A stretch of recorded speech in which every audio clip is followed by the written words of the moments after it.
கொடுப்பார்கள் என்று சொல்லியிருக்கிறார்கள். அந்த அடிப்படையில் ஒருவேளை நான் சொல்லக்கூடிய கருத்துக்கள் முழுவதும் திருத்துவ மறை சார்ந்து இருக்கலாம், ஆனால் குழந்தைகளுக்கு ஏற்ற கதைகளாக இருக்கலாம். அன்பான குழந்தைகளே, பெரியவர்களே, 2 வகையான அடித்தளத்தை சொல்லுகிறது திருவிவிலியம்.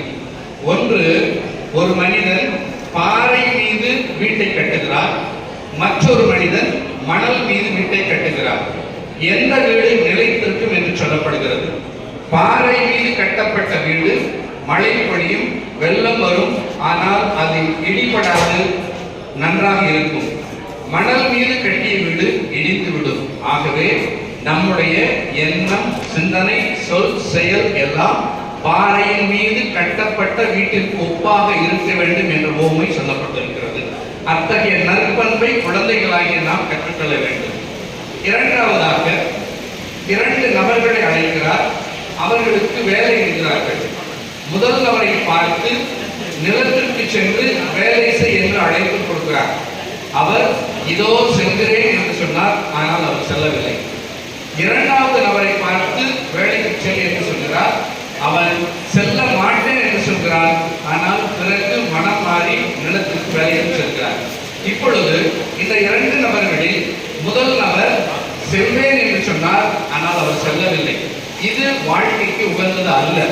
மாறாக செல்லவில்லை என்று சொன்னாலும் கூட அவர் மனம் மாறி அங்கே செல்கிறார். குழந்தைகளாகிய நாம் நம் பெற்றோரிடம் பல நேரங்களிலே இவற்றை செய்யக்கூடாது என்று சொல்கின்ற போது நாம் பல நேரங்களிலே செய்கிறேன் என்று சொல்கிறோம், ஆனால் செய்வது இல்லை. அவர்களை ஏமாற்றுகிறோம். மாறாக செய்ய மாட்டேன் என்று சொன்னாலும் மனம் மாறி பெற்றோர்களுக்கும் ஆசிரியர்களுக்கும் கீழ்ப்படிந்து செய்கின்ற பொழுது நாம் உயர்ந்த குடிமக்களாக, உயர்ந்த பிரஜைகளாக மாறுகிறோம். அவற்றை பின்பற்ற வேண்டும் என்று கேட்டுக்கொள்கிறேன்.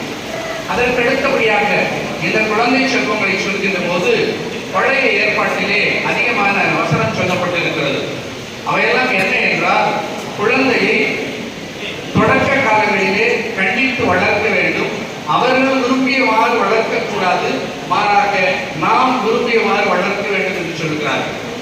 இதற்கு ஒரு சிறந்த எடுத்துக்காட்டு மூங்கில் மரங்கள். மூங்கில் மரங்களை நடுகின்ற பொழுது அவற்றிற்கு தண்ணீர் ஊற்றிக்கொண்டே இருக்க வேண்டும். 5 ஆண்டுகள் தண்ணீர் ஊற்றிக்கொண்டே இருக்க வேண்டும். எந்த மாற்றமும் அந்த நிலத்திலே தெரியாது. 5 ஆண்டுகள் மனம் தளராமல் தண்ணீர் ஊற்றிக்கொண்டே இருக்க வேண்டும். 5 ஆண்டுகள் முடிந்து 6வது ஆண்டு தொடங்கக்கூடிய முதல் நாளில் இருந்து அவை ஒவ்வொரு நாளும் மிக அதிகமாக வளர்ந்து 30 நாட்களுக்குள்ளாக 165 அடி உயரமான மூங்கில் மரமாக மாறுகிறது. அப்படி என்றால் 5 ஆண்டுகள் அதனுடைய வேர் பகுதி கீழே ஆழமாக சென்று கொண்டே இருக்கிறது. அதுபோன்றுதான் இந்த குழந்தை பருவம். இந்த குழந்தை பருவத்திலே பெற்றோரும் பெரியோரும் உற்றார் உறவினர்களும் நமக்கு கொடுக்கக்கூடியது அந்த நீரை ஊற்றியது போது நமக்கு உணவு வழங்குகிறார்கள், உடை வழங்குகிறார்கள், இருப்பிடம் வழங்குகிறார்கள், நற்பண்புகளை கற்றுக் கொடுக்கிறார்கள். குழந்தைகளாகிய நாம் பூமியிலே அந்த வேறாக நமது அடித்தளத்தை ஆழமாக்குகிறோம். 18 வயதை நிரம்புகின்ற பொழுது நாம் கல்வியை நிறைவு செய்கிறோம், உயர்கல்விக்கு செல்கிறோம் அல்லது தொழிற்கல்விக்கு செல்கிறோம். 20-23 ஆண்டுகளுக்கு பிறகு நாம் ஒரு பணியிடத்திற்கு செல்கிறோம்.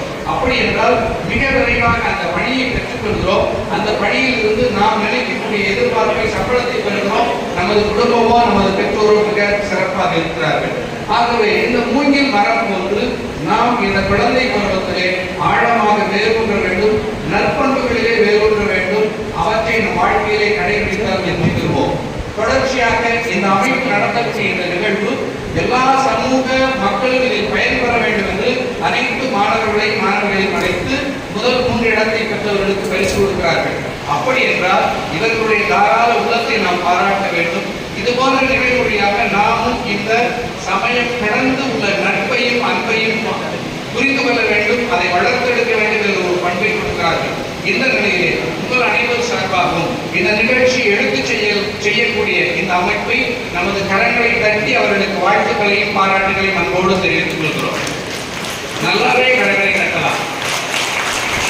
சமாதானம், சந்தோஷம், நிறைவாழ்வு ஆகிய அனைத்தும் நீங்கள் அனைவரும் பெற்று ஓங்கி வளர வேண்டும் என்று வாழ்த்துகிறேன். இறைவன் பெயரால் ஜெபிக்கிறேன். நன்றி கூறுகிறேன். நன்றி, வணக்கம்.